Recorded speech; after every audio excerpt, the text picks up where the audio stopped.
We are on live. I want to welcome everybody to our midweek faith lift. What's going on, Doug Werth? Yeah, a lot's going on. Reverend Doug Werth. Reverend Doug Werth. Yes. Yeah, there we go. Well, it's winter. It's winter. For one thing. It's winter. And it was wild card weekend for the NFL. Did you enjoy that? I did. I mean, there was what? 2, 3, 5. There were 6. There were 6 football games and a pile of snow outside. Oh, so wow, you know what I wow. was doing. You all was weekend. watching a lot of football. That's right. Wow, I'm sure Penny got tired of you. No, she didn't. That I was just glued to the TV, and Okay. she was able to do her thing and do whatever she wanted to do. Okay, cool. Did she watch football with you? Maybe. Sometimes, but most of the time she does something else. Yeah. I totally understand. Today is a Wednesday, January 19th, and we had a pretty long weekend. Martin Luther King birthday Monday. Yeah. And we had, on Sunday, we had Reverend Mirage speak for us on willingness. Yeah, Richard Mirage. Richard, yep. And I thought it's interesting. Well, before we get too far into this, I'll talk about Richard We Mirage. only got 15 minutes, Doug, so you got to move quick. Well, the only thing I want to tell our listeners is that Faye was scheduled to do an in-person service this coming Sunday, several days from now, and unfortunately, Faye has got the I want to say the plague. I'm being dramatic about it. It's not COVID, right? Okay, it's bronchitis of some sort. But she called us a little bit earlier and said that she would not be able to make it, and so I'm going to be doing the service this Sunday, and Penny and I are working on that right now to put that in place. So. But we're sending healing vibes her way right now. Absolutely. Please send your prayers for Faye for healing and health, and we just know that she'll be vibrant and with us shortly. Yeah. But I just want to let everybody know. That's good to know. It's good to know. So you'll be speaking for us on the in-person. Right. Cool. And I thought Richard Mirage did an excellent job. Wow. I mean, it was great. It was a great service. It was. Yeah. The interesting thing, one of the things that Penny does, we have a member who cannot see the videos for whatever reason. Okay, when they're broadcast like that, and so what Penny does is she transcribes the service and sends her a copy in the mail. That is so nice. Yeah, that's a lot. It's a lot of work. That's a lot of work. Yeah, it's a lot of work, and so. I got a lot out of his talk, and then I got thinking about what I was going to say this coming Sunday, and Penny had already transcribed the talk, so I took the transcription, I guess, and I started reading it over, and I got all kinds of insights. He was talking about some things. He was talking about being willing, right? But really, what he's talking about is what direction are you headed in? Are you caught up in the day-to-day stuff? Are you interested in the materialistic and the relationship type of thing of being in the world, or is there a bigger sense that you're looking at that you've got some spirituality there. You're maybe a little more optimistic, that sort of thing. Which way are you facing? And he started talking about the law of attraction a little bit. He mentioned it, and then he mentioned the law of grace. I didn't hear that.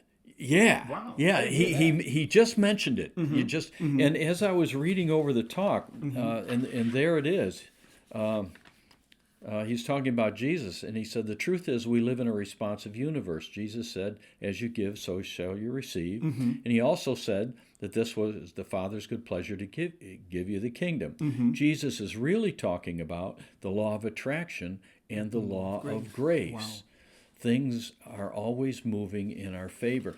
And when I read that, now I've studied these things for many, many years. I've never heard of the law of grace.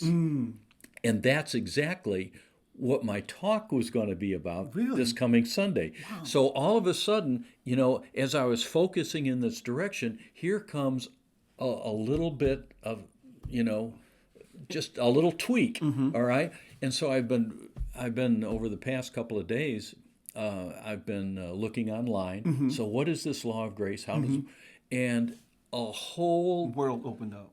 yeah. Wow. And what's interesting about it? Wow. What's interesting? I've never heard about the law of grace being articulated, but I was going to talk about that. Right. You know, what is God's grace? That's what I was going to talk about, and the two things line up almost perfectly. Wow. You know, and so and what triggered that? I've wanted to do that talk for some time, so I thought this would be an appropriate opportunity. But what triggered it was a song from one of our services from, I think it was the Unity of the Oaks. We're held in the hands of grace. That's it. Yeah, and I heard that song, and it started, tweaking some things, and it's like that. It's like that whispered voice, or that little hand on the shoulder that says, "Go in this direction. Take a look at this." And sometimes all you need is a word or a thought. And so I was going in that direction anyways, and then this came up, and then all kinds of other stuff came up. I think the message or the thought that I'd like to convey to everybody today, again, I've been in this for a while, all right, and a lot of the terms and things I'm familiar with. But something new came up. And really what happens when Richard Mirage was talking about which way are we facing, which way are we willing to go, if you go in that direction, The whole world. Opens up. World. You know, but before I entered ministry, I thought I knew a lot about this stuff. I mean, I'd been on boards, I'd done chaplaincy, I'd done a lot of things. But then once I got into ministry, got into it full time, and okay, it's Wednesday. What are you going to talk about Sunday? You really have to. It forces the discipline. You know, and I think I learned more in the 10 years, 12 years that I was doing ministry than I learned at any other time. Wow. It was a very enriching experience. And so, again, what Richard Mirage talked about was, are you willing? Right. And once you become willing, how the world opens up. It does. It just opens up for you. It opens up in the direction that you're facing. Willingness, not being willing, is a closed mind. Exactly. You know, a part of one of the self-help slogans that they say in the self-help movement, which is Narcotics Anonymous and Alcoholics Anonymous, is a closed mind doesn't get fed. Very good. Yeah. So when you're willing, it definitely provides an opportunity for you to receive more information. It and look what opens up. happened to you. Yeah. Yeah. You got a whole lot of information on grace. Which is, yeah, and interesting Bible quotes. And the nice thing about it, if you hear a Bible quote, and I do this all the time, if I hear a Bible quote, I'll just get on Google and I'll Google it in the search bar, and boom, there it is. Wow. It's usually the King James version, okay? But then I'll look it up in my own Bible, and the other thing that I have is a Strong's Concordance, which means you can look up a certain word, and it'll tell you everywhere in the Bible that word occurs. Wow, that's helpful. According to the King James, okay? Not according to the NRSV. That's definitely helpful. But let's go a little bit further. So after that message, you had a message for us as far as just letting us know about Martin Luther King's birthday and what that means to the country and to the world, actually. Right. And that message that you brought across to us was really, really good.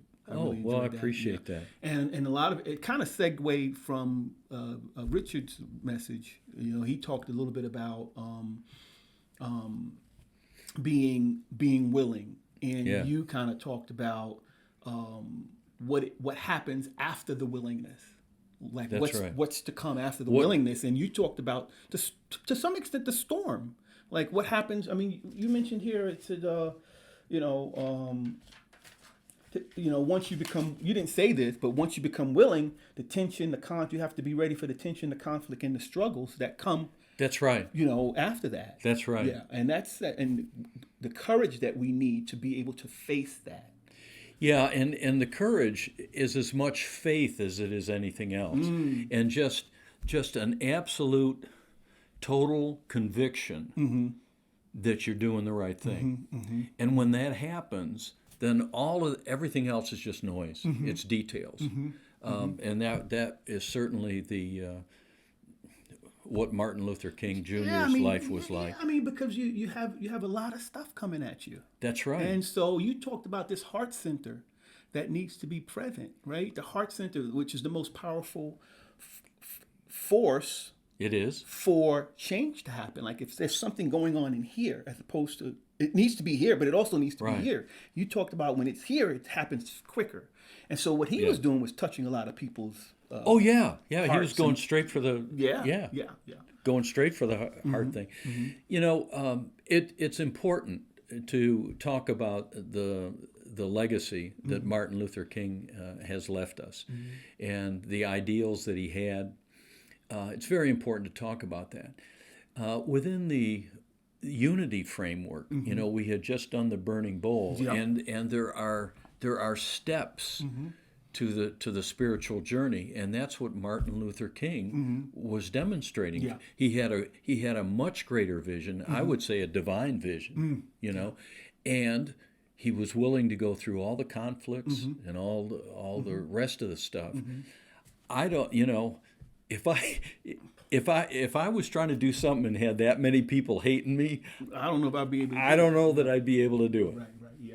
And but you talked about like how that happens on an individual scale for people every day, like with just the regular things that we want to accomplish, how we have that our own stuff that we need to do. That's right. And so, you know, we can take lessons from him to some extent, or from other people that have been able to say, okay, this is the tension, this is the conflict, and this is the struggle, but this is what I want to do. On the other side of this stuff, this is what I want to do, which is that passion that you talked about having. That's right. Which will get you through to the other side. And the other thing too to remember is that if you have grown up with one set of circumstances or culture or things that people have told you, and you have got a greater vision, those two things are automatically in conflict. Yeah. So what happens is as you go forward, all that other stuff, that's the release, that's the let go, that's the burning bowl, and then the greater vision, and then we go on. Yeah, it was interesting when you talked about how the old doesn't want to die. No, it doesn't.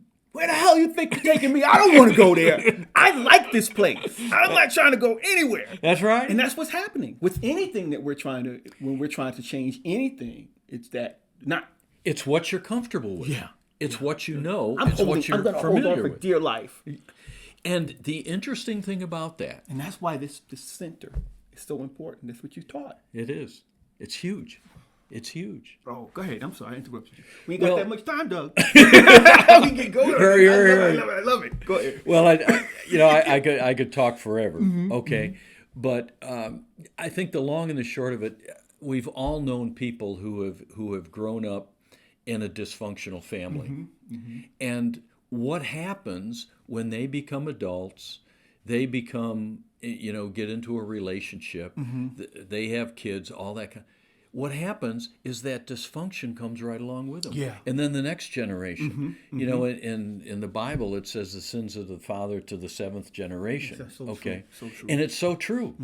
Because until we can recognize, okay, maybe this is old stuff, maybe this is the way I've grown up, but there's something so much greater. Yeah, right. Okay. Yeah. So we want to, what Richard Mirage says, are we willing to take the steps? Are we willing to shift our focus into something greater? And sometimes environments helps us to see a better way because we can't see that better way. Sometimes an environment will help us to see a better way. Sometimes another person can help us to see a better way. Sometimes a message about about grace helps us to see.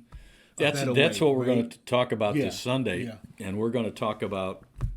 Well, we're going to talk about many things, and it's sometimes in a new thought movement, which is basically what unity is. And we take a look at, the old-time religion. We take a look at New Thought, and we hear concepts like reincarnation. We hear concepts of karma. We hear some of the things that Unity talks about, release and let go, new vision, partnering with God. How does all that work in our life? I mean, what are the interconnections between those, the law of giving and receiving, the law of attraction, the law of grace? How does it? That's what we're going to talk about this Sunday. Well, that's a lot to talk about. It sounds like I'm going to try. Yeah. Well, I'm looking forward to it. Good. I'm looking forward to it. Before we go, Doug, you want to show our viewers how they can sow into our ministry a little bit? Like, I mean, if you're interested in, I can say it. I mean, go ahead. Yeah, I mean, if you're interested in donating to our ministry, you're more than welcome to do so. We accept any donation. Yeah, absolutely. And let me just pull that up real quick. You have anything else you want to say while I'm pulling up the donation link, Doug? No, I can't think of anything. It just, this coming Sunday is an in-person service at the Red Bank Community Center, 11 o'clock. And, please come and join us. It's going to be 35 degrees outside, so it's, don't worry about playing golf or riding your bike or, any of that. Come to church. See us. Well, guys, I want to thank you guys for tuning in to our midweek faith lift. We'll see you back here. Are we going to be back next week? It'll be online. This week is in person. Next week is online. We're going to be in person. But the midweek faith lift next week, we're not going to be. We're not going to be. Okay. We'll check it out and let our viewers know whether we're going to be in person or not. But thank you. Hold on. Let me take a look. Doug is actually off of his. Yeah. No, we're not going to do it next week. We're not going to be on our midweek faith lift next week, but we will be back probably the following week, right? Yeah. No, we won't, because you'll be out of town the following week, aren't you? Wednesday I'll be here, so we'll do it on Wednesday or Tuesday or Wednesday. Okay. And I'll be here there, but then on Thursday I'm taking off for Colorado for go skiing for a week. Oh, yeah, I'm jealous. Guys, we love you. We'll see you back here in 2 weeks. Yeah, very good. Thanks for joining.